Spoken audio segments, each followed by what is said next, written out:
अस्सलाम वालेकुम। Hi everyone, welcome to another topic of biology that is bioenergetic. आज हमारे पास जो नेक्स्ट चैप्टर है वो bioenergetic. What's mean by bioenergetic? The flow of energy from one living organism to an other organism is called bioenergetic. इसमें क्या होती है? एनर्जी फ्लो करती है from one living organism to another living. For example, जैसे कि definitely the primary producer of light is sunlight. ठीक है, हमें पता है कि सनलाइट ही प्रोड्यूस करती है सबसे पहले एनर्जी। वो एनर्जी हमारी जमीन पे मौजूद कुछ ऐसे ऑटोट्रोफ है जो क्या करती है, इस लाइट एनर्जी को कन्वर्ट कर देती है किसमें? केमिकल एनर्जी में। जैसे कि हमारे पास प्लांट है, ठीक है, कुछ साइनोबैक्टीरिया और कुछ एल्गीज है जो क्या करती है, सनलाइट को कैप्चर करती है। उनके अंदर डेफिनेटली कुछ ऐसे उनके सेल के अंदर स्पेसिफिक ऑर्गेनेलिज होते हैं, जैसे कि प्लांट के अंदर क्लोरोफिल्स होती है। ठीक है, अब उनके अंदर ये कैपेबिलिटी है, वो क्या करती है, इस सनलाइट को ऑब्जर्व करके उसको कन्वर्ट कर देती है किसमें? Chemical energy. केमिकल एनर्जी से क्या है मुराद? उसको ग्लूकोज में कन्वर्ट कर देती है। अब ये सनलाइट आकर डेफिनेटली प्लांट क्या करती है, उसके अंदर एक स्पेसिफिक ऑर्गेनेलिज होती है। ठीक है, और ये ऑर्गेनेलिज क्या करती है, स्लाइट एनर्जी को कन्वर्ट करती है किस चीज़ में? डेफिनेटली इसको केमिकल एनर्जी। अभी केमिकल एनर्जी से हो रहा डेफिनेटली ग्लूकोज है। ठीक है, फिर ये ग्लूकोज डेफिनेटली यूज होता है, इस्तेमाल होता है डेफिनेटली जितने भी लिविंग ऑर्गेनिज्म जमीन पे रहते हैं, जैसे कि जितने भी एनिमल्स है, ठीक है, वो क्या करती है, ग्लूकोज को एज अ जो है कंज्यूमर इस्तेमाल करते हैं। ठीक है, फिर उसके बाद वो उनके अंदर डेफिनेटली एक स्पेसिफिक ऑर्गेनेलिज होती है एनिमल के अंदर, जिसको माइटोकॉन्ड्रिया कहते हैं। ठीक है, अब माइटोकॉन्ड्रिया क्या करती है, इस केमिकल एनर्जी को कन्वर्ट करती है किसमें? डेफिनेटली मैकेनिकल एनर्जी में, जिसकी वजह से लिविंग ऑर्गेनिज्म क्या करती है, मूवमेंट करती है from one part of the land to another part of the यानी लैंड। ठीक है, जमीन के मुख्तलिफ हिस्सों पे ये हरकत करती है। ठीक है, अब हम आते हैं कि जो बायो एनर्जेटिक है, ठीक है, बायो एनर्जेटिक को हम दो कैटेगरी में दो प्रोसेस में जो है कैटेगराइज करते हैं। सबसे पहला प्रोसेस है फोटोसिंथेसिस। ठीक है, फोटोसिंथेसिस डेफिनेटली इसमें क्या हो जाती है, फोटोलाइट के जरिए क्या हो जाती है, ग्लूकोज प्रिपेयर होती है। उसके बाद डेफिनेटली दूसरा जो प्रोसेस है उसको कहते हैं सेलुलर रेस्पायरेशन, यानी रेस्पायरेशन के जरिए ये ग्लूकोज वापस टूटकर एनर्जी में कन्वर्ट हो जाती है। ठीक है, तो आज हमारे पास इस बायो एनर्जेटिक के चैप्टर में दो टॉपिक्स है। ठीक है, एक फोटोसिंथेसिस, दूसरा सेलुलर रेस्पायरेशन या रेस्पायरेशन के जरिए एनर्जी वापस कैसे मिल जाती है। ठीक है, सबसे पहला हमारे पास प्रोसेस है वो है व्हाट फोटोसिंथेसिस। ठीक है, अब सबसे पहला हम आएंगे कि फोटोसिंथेसिस क्या होती है। डेफिनेटली इसमें क्या हो जाती है, सनलाइट है, ठीक है, और वो क्या करती है, फोटोन रिलीज कर रही होती है। ठीक है, ये क्या है, फोटोन्स है। अब फोटोन्स क्या होती है, ठीक है, फोटोन्स क्या होती है, photons are the packets of energy. ठीक है, पैकेट्स ऑफ एनर्जी। ठीक है, ये एनर्जी के पैकेट की फॉर्म में क्या सनलाइट उसको क्या कर रहा होता है, प्रोड्यूस कर रही होती है। और ये डेफिनेटली आकर स्टिक कर जाती है कहाँ पे, प्लांट के लीफ के साथ। ठीक है, प्लांट के लीफ के साथ ये स्टिक कर जाती है। ठीक है, प्लांट के लीफ के साथ ये स्टिक करने के बाद डेफिनेटली वो कार्बन डाइऑक्साइड की मौजूदगी में ये क्या करते हैं, ऑक्सीजन को रिलीज कर रहे होते हैं। अब डेफिनेटली यहाँ पे प्लांट की जो लीफ है, ठीक है, फॉर एग्जाम्पल अगर मैं लीफ पे जो फोकस करूँ, ठीक है, हमारे पास जो लीफ है, ठीक है, फॉर एग्जांपल ये लीफ है। अब लीफ के डेफिनेटली इसके अंदर सबसे ज्यादा मौजूद होती है क्लोरोफिल्स। ठीक है, अब क्लोरोफिल्स सबसे ज्यादा लीफ में होती है, जिसकी वजह से वो हमें ग्रीन कलर में नजर आती है। ठीक है, फॉर एग्जांपल ये एरिया मैं क्या करूंगा, क्या करूंगा, इसको जूम कर दूंगा। ठीक है, जूम करने के बाद डेफिनेटली ये हमें तो कुछ इस तरह नजर आती है। ठीक है, कुछ इस तरह हमें नजर आती है, यानी हमें सात सेल्स जो है वाजे वाजे यहाँ पे नजर आ रही है। ठीक है, अब इसमें देखिए ये जो एक सेल है, ठीक है, ये इसका सेल में ये जो दरमियान वाला जो मेम्ब्रेन है, ठीक है, ये एरिया, ये इस जो मिडल लेमिला है। ठीक है, और ये प्राइमरी सेल वाल है। ठीक है, और इसी के साथ सेकेंडरी सेल वाल है। और मैं इस एरिया को वापस लूंगा और इसको मजीद क्या करूंगा, इसको जूम करूंगा। ठीक है, जूम इन करूंगा तो डेफिनेटली ये हमें कुछ कुछ इस तरह नजर आएगा। अब इसमें हम आप देख सकते हैं, हमें वाज़ेह तौर पर यहाँ पे नजर आ रहा है कि ये क्या है, क्लोरोफिल्स मौजूद है। ठीक है, सबसे ज्यादा क्लोरोफिल्स मौजूद होते हैं प्लांट के कौन से पार्ट में, डेफिनेटली लीव्स में सबसे ज्यादा जो है क्लोरोफिल्स मौजूद होती है। अब ये क्या है, ये सारे क्लोरोफिल पिगमेंट्स है, ठीक है, जिसको प्लास्टिड कहते हैं, ठीक है, ये सारे क्या है, प्लास्टिड है। अगर ये प्लास्टिड को क्या मैं मजीद जूम इन करूँ, ठीक है, इसको मजूद जूम इन करूँ, ठीक है, मजीद जूम इन करने के बाद ये हमें कुछ इस तरह के स्ट्रक्चर नजर आती है, ठीक है, इस तरह के स्ट्रक्चर हमें कुछ नजर आते हैं, ठीक है। इसमें आप देखिए, ये अब हमारे पास है क्लोरोप्लास्ट, ठीक है, इसको प्लास्टिड भी प्लास्टिड भी कहते हैं, ठीक है। फॉर एग्जांपल अब ये क्या है, एक क्लोरोफिल है, ठीक है। अब ये क्लोरोफिल है, अब क्लोरोफिल के अंदर अपना इसका डीएनए होता है और इसका प्लस अपना इसका आरएनए होता है, ठीक है, और प्लस इसका अपना राइबोसोम्स होती है, ठीक है। वही जो है 70S 80S, सॉरी 80S इसमें जो है राइबोसोम्स होती है, और इसके अलावा इसका दो मेम्ब्रेन है, ठीक है, एक आउटर मेम्ब्रेन, एक इनर मेम्ब्रेन है, ठीक है। उसके बाद इसके दरमियान डेफिनेटली मौजूद अंदर क्या है, थायलाकोइड प्लेट्स। अब सारा जो प्रोसेस हो रहा है फोटोसिंथेसिस का, वो थायलाकोइड प्लेट्स के ऊपर हो रही है। पहले थायलाकोइड जो मेम्ब्रेन है उसके ऊपर होती है, ठीक है। उसके बाद जो बन जाती है वो डेफिनेटली स्टोर हो जाती है in the form of starch, ठीक है, स्टार्च की शक्ल में वो फिर डेफिनेटली स्टोर हो जाती है किसमें, स्ट्रोमा में, यानी the cytoplasm of plastid is called stoma, ठीक है, स्टोमा में स्टोर हो जाती है। और यहाँ पे कुछ जो है ग्लाइकोप्रोटीन भी मौजूद होते हैं, जिसको प्लास्टो ग्लोबुलस कहते हैं, ठीक है, जिसमें क्या हो जाती है, जब कोई मेटाबॉलिज्म होती है, एनाबॉलिज्म होती है, ठीक है, तो या रेप्लिकेशन होती है, तो उसमें ये इसका बहुत बड़ा जो है स्टोरेज में मौजूद है, जो ये क्या करती है, इन्वॉल्व हो जाती है, और उसी चीज को जो जैसे कि फॉर एग्जाम्पल एंजाइम बन रहा है, तो ये इसी को यूटिलाइज करके बनाया जाता है, ठीक है। तो इसके बाद अगर मैं मजीद इसके ऊपर थोड़ा एनालिसिस करूँ, तो डेफिनेटली इसमें जब सूरज में डेफिनेटली सूरज की जो फोटोन्स है, ठीक है, वो आकर स्टिक कर जाती है कहाँ पे, थायलाकोइड प्लेट्स के ऊपर, ठीक है। थायलाकोइड प्लेट के ऊपर जो इसका मेम्ब्रेन है, ठीक है, उसके मेम्ब्रेन के ऊपर जो है दो साइकिल जो है प्रोड्यूस होती है, ठीक है। एक है डेफिनेटली नन, ठीक है, cyclic non cyclic photo phosphorylation, ठीक है। और दूसरा साइकिल है जिसको हम कहते हैं साइक्लिक साइक्लिक फोटो फास्फोरिलेशन, ठीक है, जिसको लाइट डिपेंडेंट रिएक्शन कहते हैं, ठीक है। इस प्रोसेस में क्या होती है, दो प्रोसेस है। फॉर एग्जांपल अगर उसमें कोई मसला आ जाए तो नॉन साइक्लिक हो जाती है, लेकिन मोस्टली जो इसमें जो इलेक्ट्रॉन का फ्लो है, ठीक है, जब एटीपी बनता है, ठीक है, तो वो मोस्टली जो है नॉन साइक्लिक होती है, ठीक है। अब साइक्लिक और नॉन साइक्लिक में क्या फ़र्क है, जैसे कि फॉर एग्जांपल यहाँ पे अगर मैं ये सारा प्रोसेस कहाँ पे, इसको मैं अब यहाँ पे क्या करूँगा, इस एरिया को, ठीक है, सेल मेम्ब्रेन के इस एरिया को मैं क्या करूँगा, जूम इन करूंगा, ठीक है। जूम इन करने के बाद तो ये हमें कुछ इस तरह, अच्छा, थायलाकोइड प्लेट को जब अब यहाँ से फॉर एग्जांपल इसको मैं जूम इन करूंगा, ठीक है, इस एरिया को मैं जूम, अब ये क्या है, थायलाकोइड मेम्ब्रेन है, ठीक है, ये क्या है, थायलाकोइड मेम्ब्रेन। जब इसको मैं जूम इन करूंगा तो फिर हमें इस तरह का कोई स्ट्रक्चर नजर आएगा, ठीक है। अब इसमें देखिए, इसको कहते हैं सिस्टम, ठीक है, इसको कहते हैं सिस्टम। इसको क्या कहते हैं, photo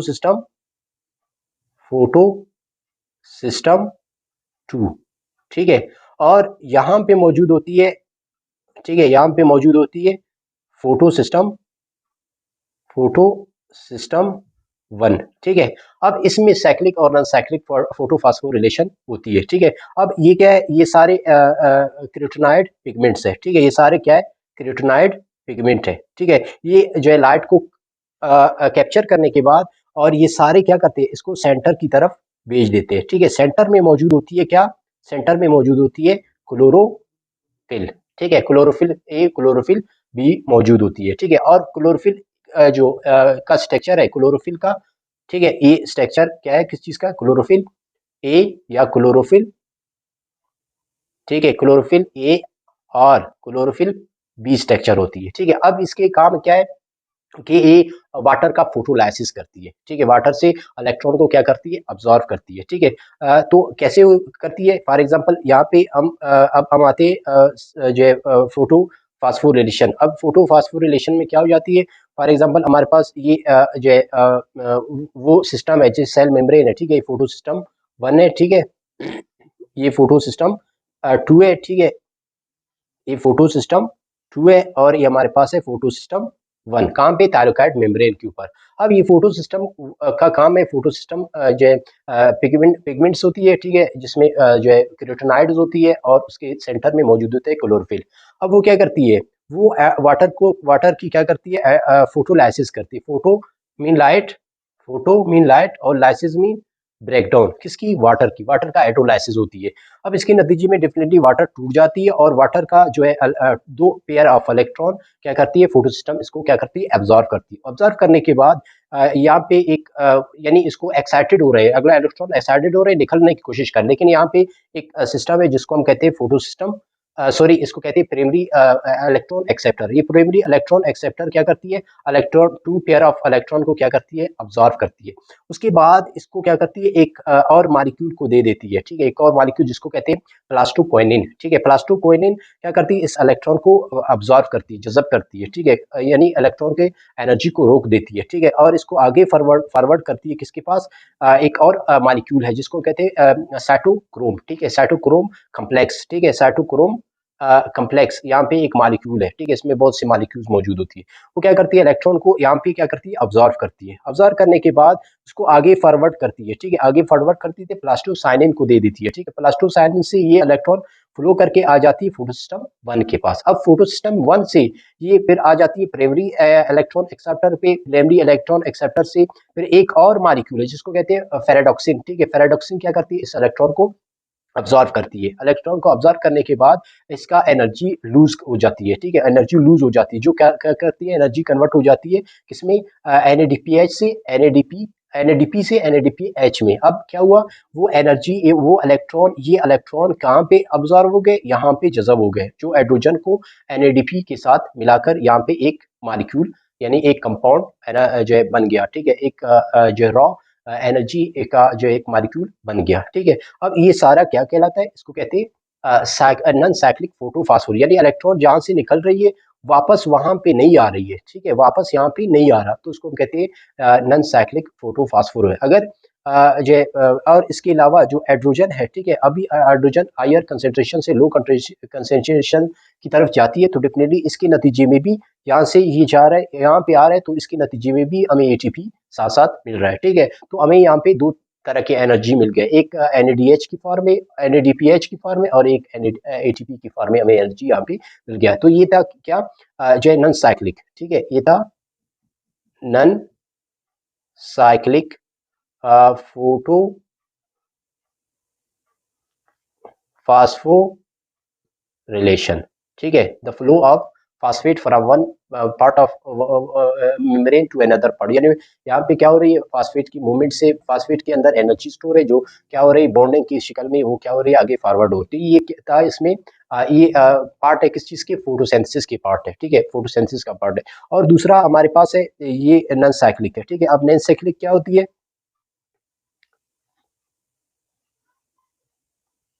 non cyclic photo phosphorylation क्या होती है, इसमें डेफिनेटली मौजूद होती है फोटो सिस्टम वन, ठीक है, फोटो सिस्टम वन, ठीक है। ये अमल ये प्रोसेस कहाँ पे हो रहा है, फोटो सिस्टम वन पे। फोटो सिस्टम टू में अगर कोई मसला आ गया तो सिर्फ इसमें क्या हो जाती है, फोटो सिस्टम वन क्या करती है, उस टाइम एक्टिवेट हो जाती है, और वो क्या करती है, डेफिनेटली सनलाइट को ऑब्जॉर्व करने के बाद डेफिनेटली इसमें वाटर की हाइड्रोलाइसिस होती है, वाटर की फोटोलाइसिस होती है, जिसके नतीजे में क्या होती है, ये इलेक्ट्रॉन क्या करती है, ये डेफिनेटली ये क्या करती है, इलेक्ट्रॉन फ्लो करती है, और वो आ जाती है डेफिनेटली ये हमारे पास क्रिप्टोनाइट पिगमेंट्स है, ठीक है। क्रिप्टोनाइट पिगमेंट से मुराद कि जो ग्रीन ब्लू यानी और जो है ऑरेंज, ठीक है, पिगमेंट्स होती है, ठीक है, वो इसको कलेक्टिवली कॉल्ड क्रिप्टोनाइट, ठीक है। अब ये सारे फोटोलाइट को क्या करती है, ऑब्जर्व करके सेंटर के पास भेज देती है। सेंटर में क्या मौजूद है, क्लोरोफिल ए या क्लोरोफिल बी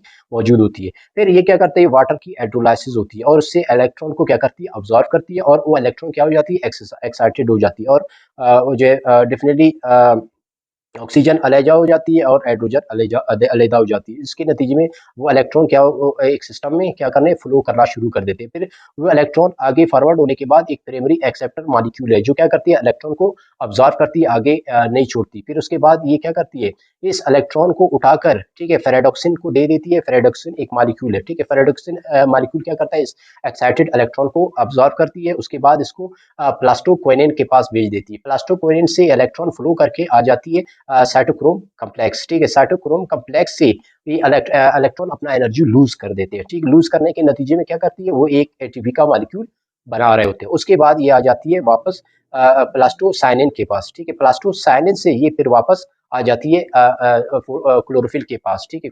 फोटो सिस्टम 1 के पास आ जाती है। अब ये क्या है एक साइकिल के थ्रू इलेक्ट्रॉन फ्लो करके वापस जहाँ से जो है स्टार्ट हुए वापस वहां पे आ जाए, इसलिए इसको कहा जाता है साइक्लिक फोटोफॉस्फोरिलेशन, जिसमें इलेक्ट्रॉन क्या करती है एक साइकिल के नतीजे में वापस वहां पे होती है। लेकिन नॉन साइक्लिक में एक जेड स्कैम बन जाती है ठीक है। जेड स्कैम से मुराद इलेक्ट्रॉन जहां से निकलती है वापस नहीं आती, तो उसको कहते हैं क्या डेफिनेटली उसको कहा जाता है जो है नॉन साइक्लिक, और इसको कहा जाता है साइक्लिक फोटो। उसके बाद जो साइक्लिक और नॉन साइक्लिक जो फोटोफॉस्फोरिलेशन है उसमें हमें एटीपी मिला और डीपीएच मालिक्यूल दो कंपाउंड हमें मिल गए, एटीपी भी मिला और एनएडीपीएच मिला। अब ये एटीपी और एनएडीपीएच ये दोनों चले जाते हैं किसमें केल्विन ठीक है। केल्विन साइकिल में चले जाते हैं ठीक है। अब केल्विन साइकिल में जाकर ये क्या करते हैं ग्लूकोज बनाते हैं। अब हमें आएंगे कि ये कैसे केल्विन साइकिल में चली जाती है। फॉर एग्जांपल ये हमारे पास केल्विन साइकिल है ठीक है। अब वहां से हमें क्या मिला एटीपी ठीक है। वहां से हमें मिला एटीपी और एनएडीपीएच ठीक है, मॉलिक्यूल मिल गए। अब क्या हो जाती है इसमें एक डेफिनेटली एक मॉलिक्यूल होती है जिसको कहते हैं रेबलोज बाइफॉस्फेट ठीक है। और ये मॉलिक्यूल क्या करते हैं कार्बन डाइऑक्साइड को ऑब्जॉर्व करते, जैसे हमें पता है प्लांट्स कार्बन डाइऑक्साइड ऑब्जॉर्व करते हैं। तो वो जो कार्बन डाइऑक्साइड है कहाँ पे इस्तेमाल होते हैं डेफिनेटली वो केल्विन साइकिल में इस्तेमाल होती है ठीक है। केल्विन साइकिल में कहाँ पे ये रेबलोज बाइफॉस्फेट है ये क्या करता है कार्बन डाइऑक्साइड को ऑब्जॉर्व करती है। उसके बाद ये कन्वर्ट हो जाती है एक मॉलिक्यूल में ठीक है जिसको कहते हैं फास्फोग्लिसरेट ठीक है। फास्फोग्लिसरेट में अब फास्फोग्लिसरेट सिर्फ फास्फोग्लिसरेट है ठीक है। अब फास्फोग्लिसरेट के साथ एक एटीपी क्या हो जाती है उसमें अपना फास्फेट विद एनर्जी ठीक है क्या करती है ट्रांसफर करती है किसमें बन जाती है। अब इसने क्या किया अपना एक फास्फेट दे दिया किसको 3 फास्फेट ग्लिसरेट, यानी फास्फेट ग्लिसरेट के साथ एक फास्फेट था लेकिन एक और फास्फेट इसके साथ ऐड हो गया। अब हो गया 1,3 बाईफास्फेट, यानी इसके पहले एटम के साथ एक फास्फेट अटैच है और उसके तीसरे कार्बन के साथ एक फास्फेट अटैच है, इसलिए 1,3 बाईफास्फेट। उसके बाद आगे ये जाता है फिर एक NADPH क्या करता है अपना एनर्जी इसको स्टोर करता है इसके अंदर ठीक है, और ये बन जाता है ठीक है ग्लिसरॉल के कितने 6 मालिक्यूल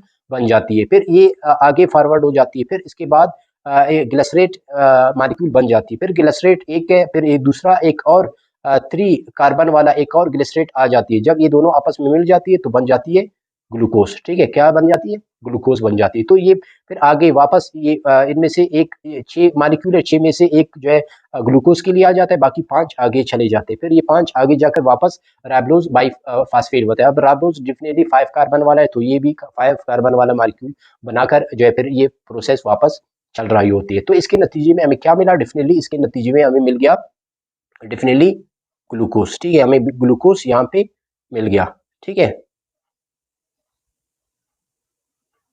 ये हमारे पास है क्या है ग्लूकोज ठीक है। ये हमारे पास ग्लूकोज बन गया ठीक है। हमारे पास यहाँ पे ग्लूकोज हमें मिल गया ठीक है। तो ये प्रोसेस चलता है और इसी तरह ग्लूकोज बनाता है। तो ये ग्लूकोज अब क्या डेफिनेटली ये ग्लूकोज आगे जाकर स्टार्च की फॉर्म में ठीक है, स्टार्च की फॉर्म में या माल माल्टोज की शक्ल में या सैक्रोज ठीक है सैक्रोज की शक्ल में क्या हो जाती है स्टोर हो जाती है प्लांट में। फिर उस प्लांट से ये ग्लूकोज डेफिनेटली फिर एनिमल इस्तेमाल करते हैं ठीक है। एनिमल इस्तेमाल करते हैं डेफिनेटली जब एनिमल इस्तेमाल करते हैं तो उसमें क्या हो जाती है सेलुलर रेस्पायरेशन होती है ठीक है। सेलुलर रेस्पायरेशन का अमल उनमें क्या हो जाती है ठीक है। अब उसके बाद ये यहाँ पे जो है ग्लूकोज बन गया। इस सारा प्रोसेस क्या कहलाता है फोटोसिंथेसिस क्या कहलाता है डेफिनेटली इसको सारे प्रोसेस को हम कहते हैं फोटोसिंथेसिस, यानी फोटोसिंथेसिस यानी लाइट के जरिए कोई चीज तैयार होना। उसके बाद आ जाती है, अब ये ग्लूकोज बन गया, अब इस ग्लूकोज को एक और प्रोसेस से गुजरना पड़ेगा जिसको हम कहते हैं सेलुलर रेस्पिरेशन। उसके बाद ग्लूकोज डेफिनेटली जितने भी एनिमल है, ठीक है, जितने भी एनिमल है, एनिमल क्या करते हैं, डेफिनेटली ग्लूकोज को इस्तेमाल करते हैं एज अ फूड के तौर पर, ठीक है, फूड के तौर पर इसको इस्तेमाल करते हैं। अब इसमें एक प्रोसेस है जिसको कहा जाता है ग्लाइकोलाइसिस, ठीक है। ग्लाइकोलाइसिस मीन कि ग्लूकोज का ब्रेकडाउन, यानी ग्लूकोज के ब्रेकडाउन को कहा जाता है ग्लाइकोलाइसिस। डेफिनेटली ग्लाइकोलाइसिस का प्रोसेस कहाँ पे हो जाता है, साइटोप्लाज्म में होती है, ठीक है। एनिमल की, डेफिनेटली एनिमल की काम पे होती है, एनिमल के साइटोप्लाज्म में ये प्रोसेस होती है जिसको कहा जाता है ग्लाइकोलाइसिस। उसमें क्या होती है, ग्लूकोज है, ठीक है, उसके साथ डेफिनेटली एटीपी की मदद से, हेल्प से, ठीक है, इसके अंदर एक फास्फेट ऐड हो जाती है जिसमें वो बन जाता है ग्लूकोज 6 फास्फेट। अब ग्लूकोज के जो छठे कार्बन के साथ एक फास्फेट ऐड हो जाती है और एनर्जी उसके साथ स्टोर हो जाती है, फिर वो मजीद एक एंजाइम की मदद से वो फ्रक्टोज में कन्वर्ट हो जाती है, किसमें, फ्रक्टोज 6 फास्फेट में कन्वर्ट हो जाती है। उसके बाद फ्रक्टोज ब्रेकडाउन हो जाती है दो मॉलिक्यूल में, किस चीज के, ग्लिसरॉल एल्डिहाइड, ठीक है, ग्लिसरॉल एल्डिहाइड की दो मॉलिक्यूल में क्या हो जाती है, एक ब्रेकडाउन हो जाती है, ठीक है। ग्लिसरॉल एल्डिहाइड के दो मॉलिक्यूल में टूटने के बाद इसमें फिर मजीद जो है यहाँ पे एनर्जी निकल रहा हो, ठीक है, इसमें क्या हो जाती है, एनर्जी निकल रहा होती है जिसके नतीजे में NADPH बन जाती है, ठीक है।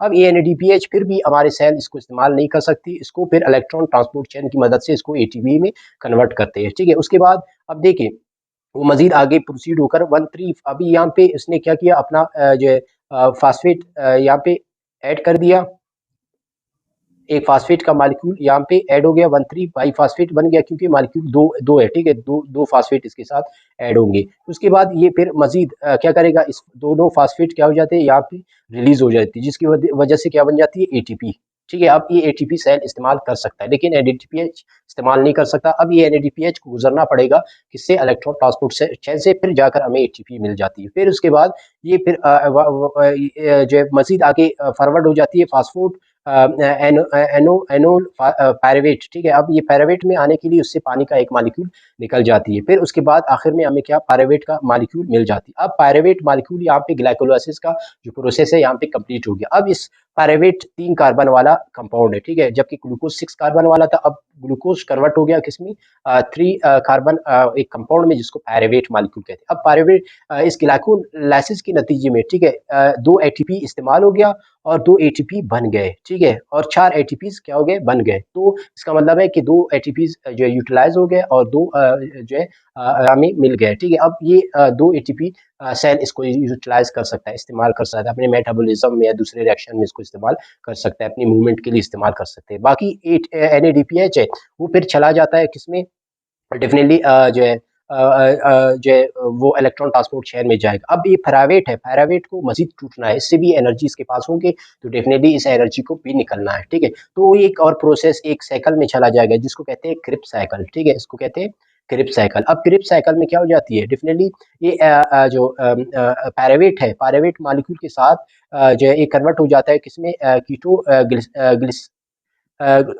ग्लूटरेट, ठीक है, कीटो ग्लूटरेट मॉलिक्यूल में क्या करती है, इस सिट्रेट एक मॉलिक्यूल है, इसके साथ ये पैरावेट मिलकर सिट्रो कीटो ग्लूटरेट बनाती है, ठीक है। अब उसके नतीजे में क्या हो जाती है, कार्बन डाइऑक्साइड का एक मॉलिक्यूल निकल जाता है। जैसे जितने भी एनिमल है वो क्या करती है, ऑक्सीजन ले लेते हैं और कार्बन डाइऑक्साइड को क्या करते हैं, रिलीज कर रहे हैं। तो वो कार्बन डाइऑक्साइड इस साइकिल में, यानी क्रिप साइकिल में क्या हो जाती है, कार्बन डाइऑक्साइड यहाँ से रिलीज हो रही होती है, ठीक है।